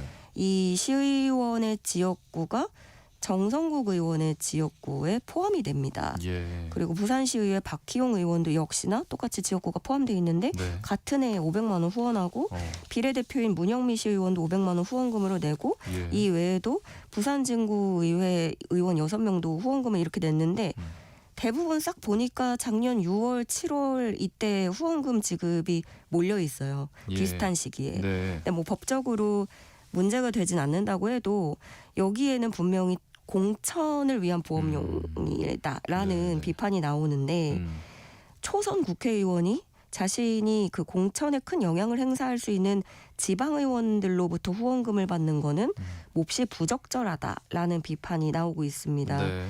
일단 정 의원 측은 이미 예전에 한 차례 논란이 됐던 사안이고 그 이후로는 지방의원들로부터 후원금을 받지 않았다 이렇게 해명을 했는데요. 예. 이제 이렇게 알려졌기 때문에 논란이 좀 됐기 때문에 그러면 정 의원이 앞으로 공천을 어떻게 할 것인가 네. 여기에 귀추가 주목되고 있는데요. 네. 지금 당협위원장이에요, 이 정성국 의원이. 예. 그래서 이 지역사회에서는 일단 좀 대가성 후원이다 이런 얘기가 이미 뭐 얘기가 많이 나오고 있고 네. 또 게다가 이들 중에 한 명이 뭐 가족 명의의 업체에다 일감을 몰아줬다 이런 의혹을 받고 있기 때문에 지역사회에서 어떤 불만 그런 의심은 더 커지고 있다는 소식입니다. 네. 뭐 더불어민주당에서도 지난 대선 당시에 민주당 캠프에서 활동한 인물이 인천국제공항공사 자회사 신임 사장에 내정됐다는 사실 알려지면서 낙하산 논란 불거지고 있어요. 네, 그 인천공항과 인천공항 운영서비스 임원추천위원회 등에 따르면 이번 그 자회사 신임 대표 공모에 모두 5명이 지원을 했습니다. 예. 네, 신임 사장 자격 기준이 최고 경영자로서 항공산업과 공항에 대한 전문성과 비전을 갖춘 자 이건데 네. 경향신문이 취재를 해봤더니 그 내정됐다고 알려진 네. A 씨가 네. 민주당 국회의원 보좌관 출신이고 공기업 상임감사 거쳐서 지금은 인천에 있는 모 스포츠클럽의 회장이라고 합니다. 네. 근데 공항이나 항공경영 이런 전문성하고는 좀 거리가 먼으니까 네. 아무래도 뭐 캠프도 뛰었고 예. 그럼 보은성 인사 그런 성격이 강하겠다라는 비판이 나오는 건데요. 사실 이 인천공항공사 포함해서 3개의 자회사 이 자리 이 사장하고 상임감사 이 자리는 네. 늘 낙하산 논란이 끊이지 않는 곳입니다. 예. 기관 중에 그런 데가 좀 많기는 하죠. 여기가 또 윤석열 정부 때 임명된 게 이학재 인천공항 사장, 네. 그 대통령 경호처 출신 장종현 인천공항 상임감사 네. 역시 이 공항 업무하고는 전혀 무관한 낙하산 인사로 꼽혀왔습니다. 네. 근데 이런 문제가 늘 불거지는 거는 늘 지금 A 씨도 아예 사장 뽑힌 게 아니에요. 네, 네. 내정자라고 알려진 거잖아요. 예. 근데 이런 식으로 내정자 정해놓고 공모를 하는 거는 뭐 이렇게 요식행위처럼 되는 거거든요. 네. 그렇기 때문에 이미 A 씨 말고는 들러리라는 말이 나올 수밖에 없는 거고 인천공항공사는 자체적으로 사장 인사를 진행하거나 내부에서 임명한 적은 한 번도 없습니다. 네, 결국 이번에 어떻게 또 진행이 되는지 지켜봐야겠습니다. 오늘의 뉴스 여기서 마치겠습니다. 조현정 시사평론가와 함께했습니다. 고맙습니다. 네, 고맙습니다.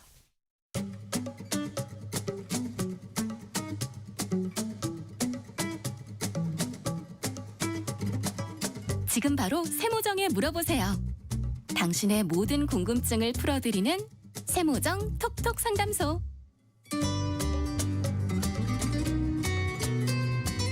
허리띠를 졸라매도 벅찬 고물가 시대, 여러분 주머니 사정에 꼭 맞는 맞춤형 재테크 솔루션을 처방해 드리겠습니다. 세모정 톡톡 상담소 돈 되는 라디오 한국경제교육원 서형로 원장님과 함께합니다. 안녕하십니까? 안녕하세요.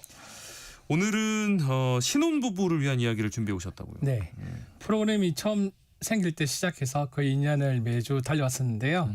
오늘이 이 코너의 저희 마지막 방송인데요. 네. 마지막 방송을 앞두고 무슨 이야기를 할까 고민을 하다가 우리나라의 출산율이 올라가야 한다라고 제가 주구장창 이야기를 했었습니다. 네. 그렇게 되기 위해서는 신혼부부들이 당연히 많아져야 되겠죠. 예. 또 당연히 돈 관리도 잘 해야 되고요. 예전에 한번 다뤘지만 그때 담지 않았던 이야기로 오늘은 신혼부부의 돈 관리에 대한 이야기를 하려고 합니다. 네.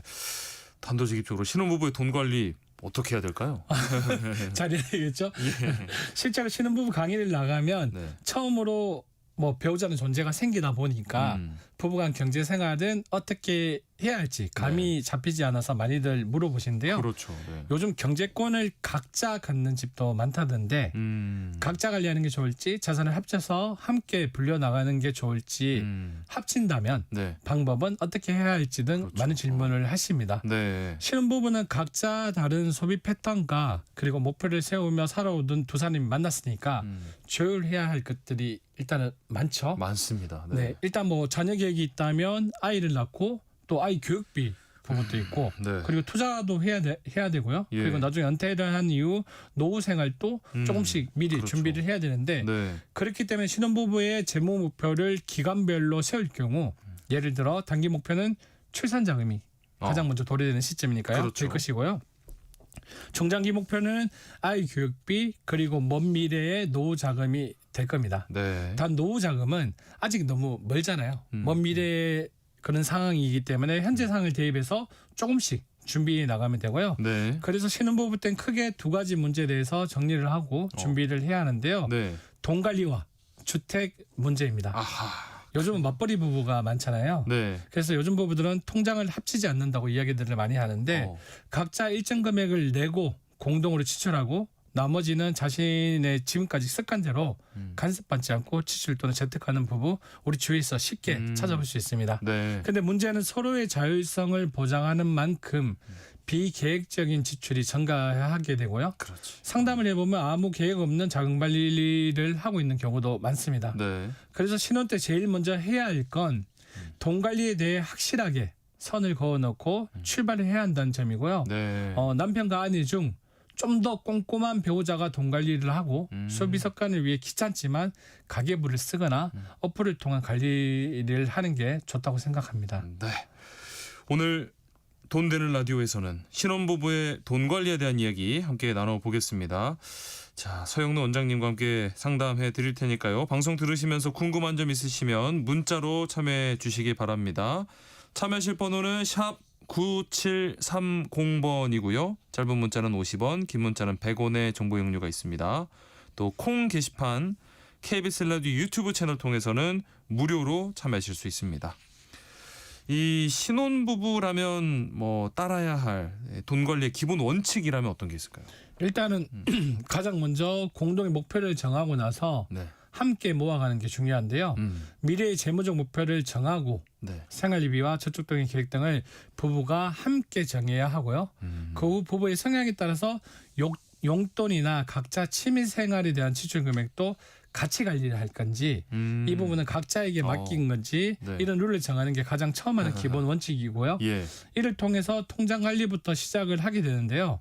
공동 생활비 통장을 만들어서 각자의 월급 통장에서 자동이체를 걸어놓고 네. 주택에 관련된 대출 포함해서 월세 등의 주거 비용과 관리비, 식비 등등을 빼놓고요. 예. 또 부부의 재무 목표에 맞춘 부부 공동의 저축 투자 통장을 통해서 미래 재무 이벤트를 준비하는 겁니다. 예. 이때도 기본 통장이 있는데요. 가장 기본되는 통장이 3개월에서 6개월간의 뭐 비상금 통장과 네. 미래 재무 목적에 맞춘 저축과 펀드 상품 등은 가장 기본이라고 생각하시면 됩니다. 네. 만약에 부부의 개인 생활을 존중해서 취미 생활이나 용돈 등의 통장을 부부가 따로 관리하는 통장을 만들 수도 있잖아요. 네. 이때도 부부가 한 달에 한 번씩 상대 배우자에게 결산을 한다면 서로에게 좋은 자극제가 될 거라고 생각합니다. 네. 그러니까 부부가 뭐 이렇게 생활비 같이 이렇게 굵직굵직한 비용을 잘 정하고 이걸 토대로 저축 계획을 잘 세워야겠네요. 네, 맞는 말씀입니다. 네. 이는 생활비에 대한 적정한 분배 그러니까 미래 일정 시점에 도래되는 재무적 이벤트를 대비한 저축이나 투자 계획을 위해서는 현재 식비나 외식비 등을 포함한 생활비의 한계 지출 금액을 정하고 네. 그 예산 안에서 지출하는 계획적인 소비 습관을 가져야 되는데요. 네. 예를 들어서 부부의 총 소득 대비 40% 또는 30%까지만 소비하고 저축하겠다.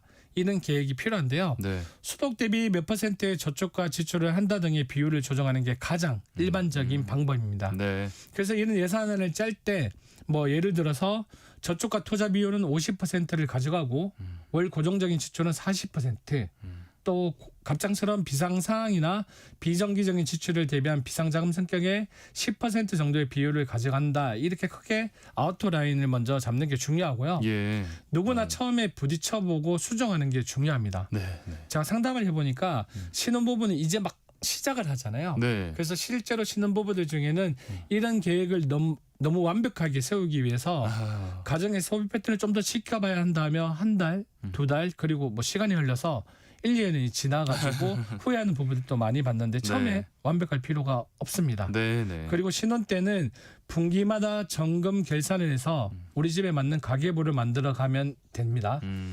이런 0점 조정이라고 할까요? 이런 조정을 통해서 부부가 우리 가정에는 얼마까지가 괜찮은 소비인가에 대한 합의점도 찾아갈 수 있고요. 예. 이를 통해서 저축 계획이라든지 향후 주택 구입이나 이사를 할 때 부채의 규모를 같이 계획할 수 있고요.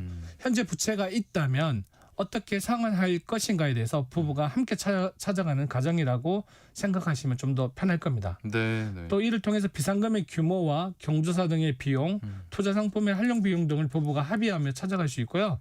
이런 부분을 대화로 풀어나가지 않으면 결국에는 어느 한쪽의 책임 전가와 결국은 심할 경우에는 투자 실패에 따른 다툼도 일어나기에 아이고, 네. 꼭 부부가 이런 돈에 대한 이야기를 월 1회 그리고 뭐 시간적으로는 1시간 정도 부부가 함께 이야기하는 게 좋다고 보고요. 네. 근처 이쁜 카페 같은 곳에서 이야기하면 서로 충분히 이야기하고 공감하더라고요. 보니까. 그러겠네요. 카페 같은 데서 이야기하면 싸움도 좀 줄 것 같고요. 맞습니다. 네. 저축, 뭐 투자 이야기를 하셨는데 재테크도 중요하잖아요. 네, 정말 중요한 이야기인데요. 예. 우리가 건축물을 세울 때 기초가 중요하다고 계속 이야기를 네. 하잖아요. 네네. 신혼부부의 재테크에도 예를 들어서 저축을 최대한 많이 한다. 아니면 투자해서 수익을 크게 올린다 등의 이런 많은 돈에 대한 계획보다는 네. 앞으로 평생을 함께 재테크이기에 오래가는 구조를 만드는 게 중요합니다. 네. 그래서 가장 중요한 건 재테크 투자 상품을 어떤 걸 하냐가 아니고 어떤 재무적 목표를 세울 건지가 우선이고 가장 예. 중요한 요소입니다. 예. 그리고 이를 토대로 단기자금, 중기자금, 장기자금 계획 등을 분리해서 준비할 수 있는 돈의 계획과 투자 비율을 정하는데 네. 이때 리스크를 줄이기 위해서 준비자금의 상품 성격은 뭐 투자 상품을 활용한다면 그에 따른 투자 책임은 어느 한 사람이 아닌 부부가 같이 지는 걸로 합의해야 합니다. 그럼요. 그래서 예시를 들자면 네. 신혼을 기준으로 단기자금은 가장 먼저 비상금을 만드는 형태로 계획을 잡고요. 예. 이런 1년의 단기 특성으로 투자 상품이 아닌 예적금이나 그리고 얼마 전에 저희가 방송했던 파킹 통장 등의 안전한 상품으로 준비를 하고요. 네네. 3년에서 5년의 준비 자금인 중기 자금부터는 투자 상품의 비율이 조금씩 늘어나야 되는데요. 네. 그래서 단순한 예시로 예적금의 안전상품 60% 그리고 정시펀드 및 ETF 30% 네. 그리고 세액공제를 활용한 상품 10% 등의 비율 등을 나누고요. 네. 5년 7년 이상의 장기자금은 아마 신혼 기준으로 내 집 마련이 가장 큰 재무적 이벤트이다 보니 그렇죠.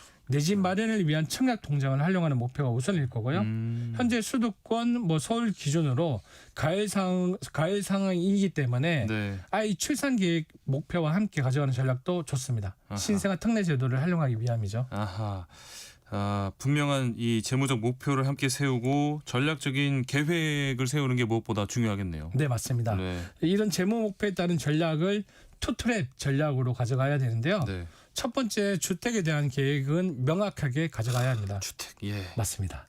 그리고 자녀 계획이 있다면 아이 출산하기 전까지 소득의 60% 이상을 저축하는 습관을 가져가야 되는데 60%요? 네, 네. 꼭 60% 이상 가져가라고 합니다. 네. 그 아내 임신과 출산을 인해서 뜻하지 않게 외벌이로 돌아가는 가정들도 많이 봤고요. 네. 소득의 60%는 저축을 하면서 소비 습관이 커지지 않도록 미리 준비해야 됩니다. 예. 이렇게 60% 이상 선저축을 하게 되면 지출 규모가 확실히 작아지고 계획적인 소비 형태로 변하는데요. 네. 이렇게 돈 관리에 대한 합의가 이루어지고 나서는 주택에 대한 부분을 신중하게 고민해야 되겠죠. 네. 신혼부부 특별공급도 있고 그리고 민영주택과 공공주택을 통틀어 가장 많은 물량을 배정하고 있습니다. 네. 국민주택과 공공주택은 청약통장 가입 6개월 경과 후 6회차 이상 납입을 해야 하고요. 예. 민영주택 같은 경우에는 청약통장 가입 후 6개월이 지나고 예치금 조건을 만족해야 합니다. 얼마 이상? 네. 네. 신혼부부 특별공급 같은 경우에는 소득이 높거나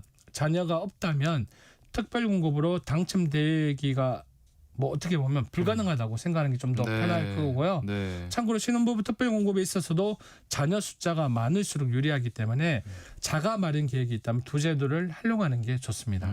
그러니까 자녀 계획과 함께 이렇게 주택 마련 계획을 세우라고 하신 거군요. 그래서. 네, 맞습니다. 네. 그리고 가장 기본인 주택 종합 청약저축의 가입과 청약 제도를 자꾸 바뀌잖아요. 네. 그래서 수시로 확인해야 되고요. 네. 또 2세 이하 자녀가 있는 가구도 특별공급을 신청할 수 있습니다. 현재 계속 확대되고 있고요. 네. 민영 공공 분양에서 생애 최초 신혼부부 물량의 일정 비율로 신생아 특별공급 대상 가구에 우선 배정하고 있거든요. 지금. 네. 그래서 신생아 특별공급은 공공주택이 대상이고 신생아 우선 공급은 민영주택이 대상인데요. 네. 입주자 모집 공고일 기준으로 임신과 입양도 포함되고요. 2년 이내 출생한 자녀가 있는 경우에는 공공은 신생아 특별공급 그리고 민영 같은 경우에는 우선 공급으로 청약이 가능합니다. 예. 또한 출산 가구에는 신생아 특별공급 또는 우선 공급으로 청약할 경우 무엇보다도 저희가 한번 방송에서도 다뤘는데요. 네. 신생아 특례 디딤돌 대출을 받을 수 있습니다. 대출. 그렇죠. 네. 참고로 신혼부부 주택 지원 사업으로 디딤돌 대출과 버팀목 전세자금 대출 상품이 가장 큰 지원 사업인데요. 네. 짤막하게 이야기한다면 디딤돌 대출은 대표적인 주택 마련 상품이고요. 예. 무주택 세대주의 부부 합산 연소득 8,500만 원 이하의 신혼가구가 기준이고요. 네. 부부의 순자산 가액 4억 8,800만 원 이하. 주택가격 수도권 기준 6억 원 이하이고요. 예. 두 자녀 이상 가구는 최대 약 3억 2천까지 저리의 대출을 받을 수 있습니다. 네. 또 대표적인 신혼부부의 전세자금을 지원하는 신혼부부 전용 버팀목 전세자금 대출이 있는데요. 네. 혼인기간 7년 이내 또는 3개월 이내 결혼 예정자가 대상자이고요. 무주택 세대주 그리고 부부 합산 연소득 7,500만 원 이하의 수도권 보증금 기준 4억 원 이하 주택의 수도권 기준 보증금이 80%로 약 2억 5천만 원까지 지원을 해줍니다. 그러니까 이런 뭐 대출 상품 같은 것도 잘 살펴보고 계속해서 변화하니까 청약제도 같은 것도 수시로 따라가야 되고요. 이 밖에 또 다른 전략으로 뭐가 있을까요? 좀 전에 이제 주택에 관한 첫 번째 네. 전략을 했고 두 번째 전략은 신혼이기에 조금씩 투자 상품을 경험하는 게 중요한데요. 네. 투자 상품은 지금부터 하나씩 먼저 저희가 이전에 방송했던 지수 투자 상품으로 비교적 안전하게 투자하는 걸 추천합니다. 안전하게. 예. 네. 투자 경험에 따라서 다를 수 있지만 신혼이라는 나이이기에 아직은 투자 경험이 비교적 많이 없다는 가정하에 네. 초보 투자자도 비교적 안정적으로 운영할 수 있는 상품이 있는데요. 바로 네. 주가 지수에 투자하는 상품입니다. 네. 지수는 시장의 전반적인 흐름을 반영하니까 경제 성장에 따른 이익도 함께 누릴 수 있고요. 네. 그래서 만약 미국 주식 시장 성장성에 투자하고 싶지만 특정 종목 또는 섹터 선정이 어렵다면 미국 경제 전반에 투자할 수 있는 S&P 500 지수 조정 상품을 택하면 되는 거고요. 예. 한국 시장 성장성에 베팅하고 싶다면 코스피 또는 코스닥 지수 추종 상품을 택하면 되는 거죠. 네. 그리고 무엇보다 개별 기업을 직접 찾아보고 관리하고 이슈를 체크하는 것보다 낮은 비용과 관리의 용이성을 꼽을 수 있고요. 네. 또 주식 투자 경험이 있더라도 개인 투자자가 저점을 잡고 들어가서 고점에 팔고 나오기란 정말 쉽지 않습니다. 네. 그래서 오히려 개별 기업에만 투자하면 이슈 하나에 크게 주가가 흔들릴 수 있는데요. 그렇죠. 네. 그런 부분 때문에 초보 투자자나 개별 종목 이슈를 다 따라가기엔 버겁고 바쁘다는 분들은 이게 더 나은 방향일 수 있으니까 추천드리고요. 네. 그래서 최근 뭐 주식시장 관련 뉴스가 많아져서 관심 갖게 된 분들이라면 지수 추정 상품을 일단 먼저 시작해 보는 게 어떨까 싶습니다. 앞서 말씀해 주신 건 이제 청약제도를 수시로 확인하면서 주택 준비를 하라는 거고, 그 외에 또 투자를 위해서 일단은 좀 안정적으로 지수 투자를 위한 ETF에 투자를 한번 시작해보라, 이런 말씀이신 거죠? 네, 맞습니다. 네. 그 소득 조건이 된다면 제일 좋은 거는 청년도학 계좌 상품이 제일 좋다고 개인적으로 생각하고요. 네. 또 아직 신혼이기에 아이 교육비라든지 이런 공제 비용이 적다 보니까 네. 미래 노후 준비를 할 수 있는 연금저축과 개인형 퇴직계좌인 뭐 IRP 상품을 활용하는 것도 좋습니다. 그렇죠. 네. ETF 상품 같은 경우에는 전략적으로 배분하는 게 중요한데요. 분산 투자를 통한 리스크 해지 방법으로 국내 ETF 50%, 그리고 해외 ETF 30%, 그리고 채권 등의 안전형 ETF의 20% 등으로 분배하는 게 좋은 방법이라고 생각이 들고요. 네. 여기서 투자 시 필히 피해야 할 것 중에 하나가 신혼이기에 네. 뭐 아직 투자 경험이 많이 없다면 네. 주식에 직접 투자보다는 ETF나 적립식 펀드 상품을 활용하는 게 좋고요. 네. 절대 대출을 받아서 투자하는 건 반대하고요. 예. 그리고 투자 시 유튜브 그리고 지인 등의 추천보다는 많이 공부하고 알아보고 투자하는 게 좋다고 생각합니다. 네. 아, 오늘 내용은 뭔가 지금까지 쭉 배웠던 총정리 같은 네, 느낌이 좀 맞습니다. 나네요. 네. 오늘은 신혼부부의 돈 관리 포인트 짚어보고 있습니다. 뭐 신혼부부뿐만 아니라 재테크 관련해서 궁금한 게 있으신 분들 문자 보내주시면요, 서영래 원장님과 함께 상담해 드리겠습니다. 참여하실 번호는 샵 9730번이고요. 짧은 문자는 50원, 긴 문자는 100원의 정보 이용료가 있습니다. 콩 게시판, KBS 라디오 유튜브 채널 통해서는 무료로 참여하실 수 있습니다. 이승기의 결혼해줄래 듣고요, 상담으로 이어갑니다. 네, 이승기의 결혼해줄래 함께 들어봤습니다. 그 사이 들어온 문자 상담 들어가 보겠습니다. 4207님. 내년 6월에 아들이 결혼합니다. 그런데 각자 돈 관리를 하면서 서로의 돈에 간섭하지 않기로 했다고 하는데, 이러면 앞날 대비가 쉽지 않을 것 같아서요. 아빠로서 어떤 조언을 해주면 좋을까요? 하시네요. 어려운 질문이네요. 네. 근데 일단은 이렇게 대화를 한번 시도해 보는 게 어떨까 싶습니다. 네. 우선 신혼초에는 임시 기준을 정하고 나서요. 네. 3개월 단위로 기준 점검을 한다고 원칙을 정하고 나서 네.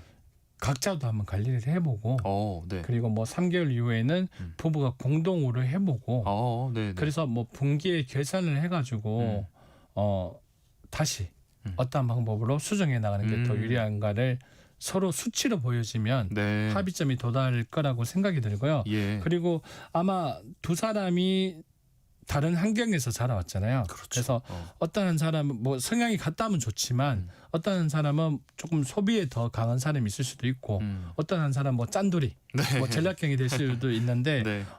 이 부분을 안 맞는 부분은 바꿔도 된다고 합의를 한 상태에서 네. 상대방이 이제 피로감을 못 느낄 정도로 해서 어느 정도의 자율적인 부분을 주고 조금 제한을 두면 좀 낫지 않을까 싶습니다. 네, 두 분의 뭐 살아온 시간이 다르고 성향이 다를 수 있기 때문에 한번 맞춰가는 기간을 먼저 가져보시라. 네. 0974님, 전세 대출이 있는데요. 이자 부담이 있어도 저축이나 투자를 병행하는 게 맞을까요? 아니면 무조건 대출부터 갚는 게 좋을까요? 만약에 이자율이 낮다면 네. 저축이나 투자를 병행해서 하면 되고요. 이자율이 높고 뭐 심리적 부담이 크다면 상한이 우선입니다. 근데 이때는 이자율 기준이 중요한데요. 저 같은 경우는 한 2에서 3% 정도를 정하고 있고요. 네. 만약에 좀 더 크게는 3에서 4% 정도까지 이제 기준되는 이자율을 정해서 네. 개인적으로 그 상황에서 이자율이 낮다면 비상과 기본저축은 병행을 하고 투자도 소액 안정형부터 조금씩 병행해 나간 걸 추천드립니다. 네. 3207님, 당장은 아니지만 몇 년 안에 아이 계획이 있습니다. 신혼 때부터 꼭 준비해두면 좋을 돈 관리 방법, 뭐 금융 상품이 있을까요? 좀 전에도 잠깐 언급했지만 네. 뭐 여건이 된다면 네. 저 같은 경우에는 제일 먼저 추천드리는 게 뭐죠? 네네. 생각이 갑자기 안 나요. 청년도약 계좌. 청년도약 계좌. 청년도약 계좌인데요. 네. 청년도약 계좌의 부부 2인 소득 기준이 연간 1억 47만 8,270원이거든요. 네. 그래서 이 조건이 된다면 청년도합 계좌를 꼭 만드시고요. 네. 그리고 두 번째는 청약통장도 필수 상품입니다. 그래서 또 목적별로 분류를 한다면 당장에 뭐 출산이라든지 뭐 임신과 출산 육아가 나올 수 있잖아요. 네, 네. 초기 단계에서 나올 수 있기 때문에 20만 원이라든지 30만 원 정도의 소액으로 네. 미리 준비를 하는 게 중요하고요. 네. 실제로 임신을 하고 아이를 출산하게 되면 그런 비용들 산후조리원부터 그리고 그렇죠. 아. 초창기 육아 비용 많이 들어가거든요. 예. 그래서 꼭 미리 준비하시는 걸 추천드립니다. 네. 마지막으로 이제 오늘 세모정에서 청취자분들과 이야기하는 건 마지막인데 꼭 당부하고 싶은 말씀 있으시다면 전해주시죠. 마지막으로 네. 짧게 네. 말씀드릴게요.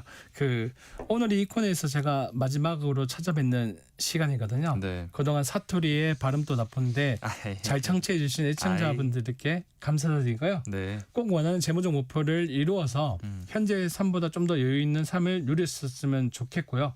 꼭 다시 찾아뵙겠습니다. 그동안 감사합니다. 네.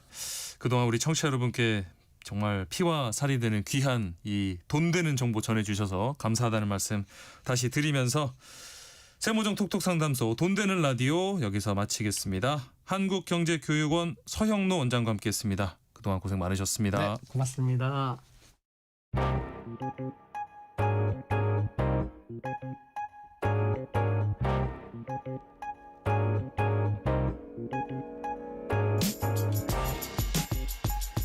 과학의 시선으로 우리 일상을 돌아보는 한낮의 과학실 시간입니다. 동아 SNC 이충환 편집위원과 함께합니다. 안녕하십니까? 네, 안녕하세요. 오늘은 어떤 이야기를 해보면 좋을까요? 이제 정말 크리스마스가 코앞이죠. 네. 네, 거리마다 반짝이는 트리, 아이들이 기다리는 산타클로스, 그리고 하늘의 별까지요. 네. 크리스마스 이야기는 참 동화 같은데요. 그런데 말입니다. 이 이야기들 과학으로 들여다보면 더 흥미로워집니다. 그래서 네. 오늘은 크리스마스를 둘러싼 상상과 전통을 과학의 시각으로 하나씩 풀어보겠습니다. 과학의 시각으로 풀어보는 크리스마스. 저도 좀 동심으로 좀 돌아가서 순수한 궁금증들 다 네. 던져보겠습니다. 네. 가장 먼저 궁금한 것부터 보면요. 크리스마스 트리가 꼭 소나무나 전나무를 쓰거든요. 네, 그렇습니다. 뭐 다른 나무는 안 되나요? 벚나무나 뭐 은행나무는 안 되나요? 예, 아주 좋은 질문인데요. 결론부터 말씀드리면 과학, 상징, 생태적 특성이 모두 작용한 결과거든요. 소나무, 전나무 같은 나무는 아시다시피 상록수잖아요. 네. 겨울에도 잎이 떨어지지 않고 초록을 유지하잖아요. 그렇죠. 네. 그렇죠. 그래서 겨울에 살아있는 느낌을 주는 나무입니다. 예. 근데 사실 이제 중세 유럽 사람들에게 겨울은 죽음과 휴식의 계절이었을 거예요. 그런데 눈 덮인 숲속에서 꿋꿋이 살아있는 상록수를 보면 생명은 사라지지 않는구나. 이렇게 느낄 수 있었겠죠. 예. 과학적으로 보면 이유가 명확합니다. 네. 침엽수의 잎은 바늘처럼 가늘고요. 왁스층이 두터워서 수분 손실이 적고 눈의 무게에도 잘 버팁니다. 비유하자면 넓은 잎은 패딩이고 침엽은 방수 점퍼 같은 역할을 합니다. 네. 그러니까 겨울을 견디도록 진화한 상록수가 자연스럽게 크리스마스의 상징이 된 거죠. 확 이해가 쉽게 되네요. 이 트리를 완성하는 거는 결국에 맨 꼭대기는 별이 아닐까 싶은데 네, 맞습니다. 이 별도 그냥 장식은 아닌가 봐요. 과학자들 사이에 재미있는 추측들이 많다고요. 네, 사실 동방 박사들이 예수의 탄생을 알고 따라갔다는 바로 그 별이죠. 일명 베들레헴의 별. 예. 네, 과학자들이 이 별의 정체를 두고 여러 가지 가설을 제시해 왔었는데요. 네. 대표적으로 세 가지가 있습니다. 행성이 가까이 붙어 보이는 현상인 합, 그리고 별이 폭발하거나 갑자기 밝아지는 현상인 초신성 또는 신성, 네. 그리고 해성 가설이 있습니다. 각 가설에 대해서 그럼 좀 자세히 알아보죠. 먼저 행성의 합 가설은 뭔가요? 행성의 합 가설은 가장 과학적으로 정교하게 연구된 설명인데요. 기원전 7년경에 네. 하늘에서 매우 특별한 일이 벌어졌다고 합니다. 예. 목성과 토성이 물고기 자리에서 세 차례나 매우 가깝게 접근하는 현상. 이걸 대합이라고 하는데 그런 현상이 나타났어요. 예. 그러니까 천문학적으로 실제 두 행성이 충돌하거나 합쳐지는 건 아닌데 가까이 붙으니까 지구에서 보면 거의 하나의 매우 밝은 별처럼 보이는 거죠. 고대 점성술적으로 보면 목성은 왕이나 통치자를 상징하고요. 토성은 유대민족, 시간과 운명을 상징합니다. 네. 그리고 몰고기 자리인 중동 지역, 특히나 유대를 상징하는데 이 조합을 설명하면 유대 땅에 위대한 왕이 태어났다 이렇게 해석을 할 수가 있습니다. 해석까지 완벽하네요. 네, 그래서 동방 박사들은 이 점성술과 천문학에 능한 학자들이었거든요. 네. 그리고 이런 희귀한 행성 배열은 그들에게 매우 강력한 하늘의 메시지였을 가능성이 큽니다. 네. 그래서 당시 실제로 일어난 천문 현상이고 기록과 계산이 정확히 맞아떨어진다는 장점이 있습니다. 근데 문제는 행성합이 특정 장소 위에 머물진 않거든요. 그건 조금 다른 점입니다. 네. 장단점이 있고요. 두 번째, 이 초신성 또는 신성 가설은 뭔가요? 이 가설은 별이 이제 폭발하거나 갑자기 밝아지는 현상에 대한 것인데요. 먼저 초신성은 별이 생을 마감할 때 폭발을 합니다. 그러면 수주에서 수개월 동안 낮에도 보일 만큼 밝아지거든요. 그러니까 결국은 하늘에 새로운 별이 나타났다 이렇게 느끼겠죠. 그리고 신성은 이거보다 좀 작지만 완전한 폭발은 아니지만 기존 별이 갑자기 수십에서 수만 배 밝아지는 현상이고요. 그래서 역사적 근거를 보면 중국 한나라 시대의 천문 기록에 기원전 5년에서 4년경 하늘에 새로운 별이 나타났다 이런 기록이 있거든요. 이 기록이 성경의 연대와 어느 정도 겹칩니다.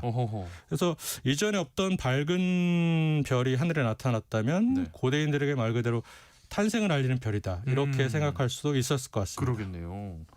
그러면 세 번째, 해성 가설은 구체적으로 어떤 건가요? 이 해성 가설은 중세 미술이 만들어낸 가장 유명한 이미지인데요. 크리스마스 카드나 그림 보면 꼬리를 끌고 가는 별이 많이 그려져 있습니다. 그렇죠. 네, 이 해성은 며칠에서 몇 주 동안 하늘에 머무르는데 이동 방향이 뚜렷해서 어디로 간다 이런 인상을 주잖아요. 그러니까 결국 동방 박사가 이 별을 따라갔다 이런 이야기와 연결시킬 수가 있습니다. 중세에 보면 이탈리아 화가 조토가 1301년에 나타낸 헨리의 성을 보고 이를 베들레헴의 별로 그린 그림이 있습니다. 이후 이미지가 이제 서양 미술에 굳어졌고요. 그래서 고대 로마 그리스 세계에서 해성은 사실 문제점은 전쟁, 재앙, 왕의 죽음을 알리는 불길한 징조였습니다. 그래서 구세주의 탄생과는 상징적으로 좀 어긋난다 이런 비판이 있습니다. 그렇기도 하겠네요. 그러니까 뭐 여러 가지 지금 가설이 나와 있긴 한데 딱 하나로 정의하기는 어려운 것 같네요. 네, 맞습니다. 과학자들은 이제 행성의 합 가설을 가장 유력하게 보긴 하지만 종교적 문화적 표현까지 고려하면 베들레헴의 별이라는 것은 단 하나의 천문 현상이라기보다는 당시 사람들이 하늘에서 읽어낸 상징의 종합이었을 가능성이 큽니다. 그래서 중요한 것은 별이 무엇을 보았느냐보다 사람들이 그 별을 보고 의미를 읽어냈다는 사실이 되겠죠.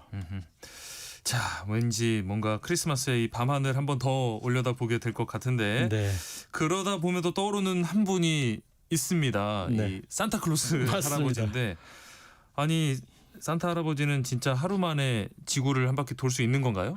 네, 사실 이 질문을 진지하게 연구한 과학자가 있거든요. 미국 그래요? 네, 노스캐롤라이나대 기계항공공학자 레리 실버버그 교수인데요. 그가 설명하는 건 있었습니다. 좀 진지한데 핵심 아이디어는 산타는 일단 시간이 다르게 흐르는 공간, 이른바 상대성 구름 안에서 움직인다. 그러니까 지구 기준으로는 단 24시간 만에 뭔가 다 선물을 돌려야 되잖아요. 그렇죠. 하지만 산타에게는 수개월에 해당하는 시간이 주어질 수 있다는 거죠. 상대성 구름. 과학적 근거를 보면 그 아인슈타인의 상대성 이론 따르면 시간이 지연되잖아요.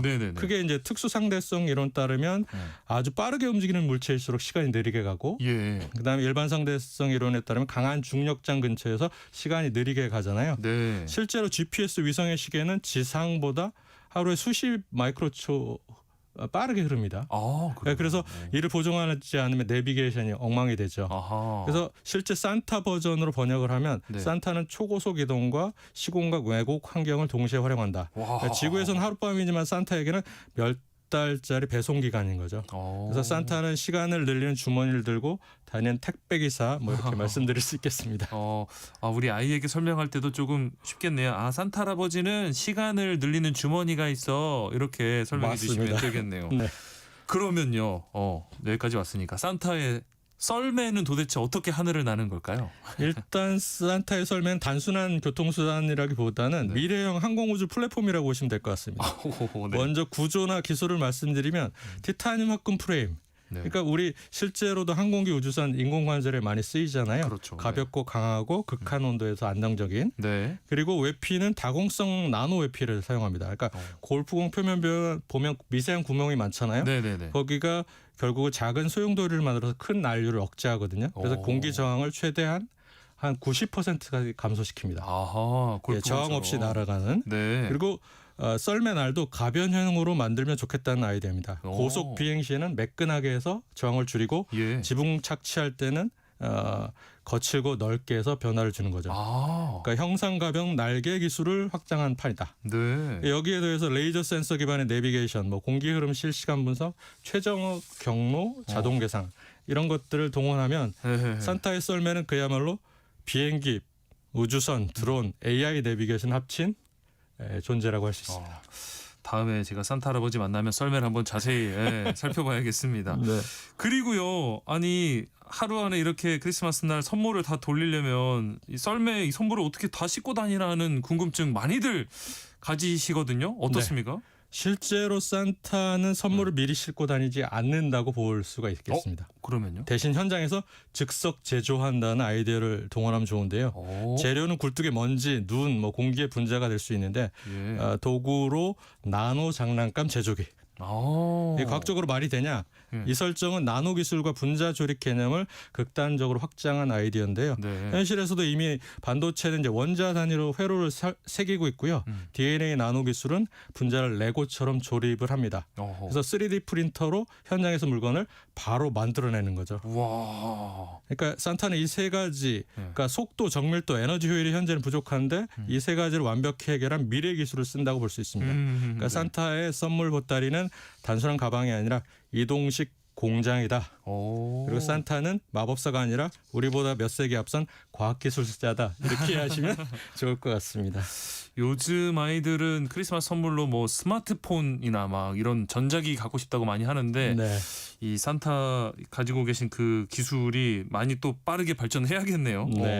그러면 산타의 썰매를 끄는 루돌프는 어떨까요? 사슴이 진짜 날 수 있을까요? 현실에서 사슴은 못 날죠. 그러니까 루돌프에게는 좀 과학적 설정을 드려보겠습니다. 그 유전공학적으로 일단 근육을 강화해서 그러니까 보통 새가 비행 근육이 몸의 15 내지 20%거든요. 그러니까 일단 비행 근육을 강화시켜야 됩니다. 그리고 박쥐 날개처럼 변형이 되면 좋겠죠. 그리고 골격은 가벼워야 됩니다. 그리고 균형 감각을 극대화하고 극저온 환경에서 적응할 수 있는 그런 형태로 변신한다면 루돌프도 충분히 하늘을 날 수 있을 거고요. 그리고 원래 사슴은 지형 판단 능력, 방향 감각, 뭐 집단 이동 능력이 뛰어난 동물입니다. 이 장점은 그대로 살리고요. 그러면 루돌프 사슴 코는 빨갛잖아요. 네, 맞습니다. 이 빨간 코는 과학적으로 설명할 수 있는 길이 있을까요? 실제로 노르웨이 연구팀이 술로 코에 있는 모세혈관이 극도로 밑질돼 있다 이런 걸 밝혔거든요. 그래요? 그래서 코에 모세혈관이 모여 있어서 추운 공기를 데우기 위한 구조라고 합니다. 여기에 이제 안개 속 가시성이나 혈류증과 세균 반사 특성에 더해지면 빨갛고 빛나는 코 설정 아주 터무니없진 않습니다. 그러니까 진짜 노래처럼 루돌프 코로 막 빛을 밝히면서 달릴 수도 있겠네요. 그렇습니다. 이렇게 좀 과학적으로 크리스마스에 접근을 하다 보면 뭔가 낭만이 너무 사라지는 거 아닌가 싶은 생각, 걱정도 좀 계실 것 같긴 한데요. 네. 오늘 우리는 이제 동화 속 이야기들을 과학으로 다시 들여다봤는데요. 뭐 중요한 건 산타가 진짜 있냐 없냐 이런 문제는 아니고요. 우리가 왜 이런 이야기를 믿고 싶어 하는가가 아닐까 싶습니다. 과학은 이제 상상을 부정하지 않거든요. 오히려 더 재미있게 만들어주죠. 크리스마스에는 좀 느슨해진 물리 법칙과 따뜻한 마음을 함께 믿어도 괜찮지 않을까 싶습니다. 오늘 아쉽게도 한낮의 과학실 마지막 시간이에요. 일상의 과학 이야기 그동안 너무나 쉽고 재미있게 설명해 주셨는데 아쉬워하실 우리 애청자분들께 마지막 한 말씀 부탁드립니다. 네, 그동안 과학의 시선으로 여러 가지 재미있는 얘기를 드렸었는데요. 항상 모든 일이나 사건들을 두고 과학으로 보면 어떨까 이런 생각을 한 번쯤 가지게 된다면 제가 뭐 충분히 역할을 하지 않았을까 하는 생각이 듭니다. 네. 한낮의 과학실 여기서 인사드리겠습니다. 동아 SNC 이충환 편집위원과 함께했습니다. 고맙습니다. 네, 감사합니다. 세상의 모든 정보 오늘 순서 여기서 마무리합니다. 끝으로 백예린이 부른 우주를 건너 띄워드리고요. 저는 내일 다시 찾아뵙겠습니다. 행복한 오후 보내세요. 지금까지 아나운서 임지웅이었습니다. 고맙습니다. 있는 듯해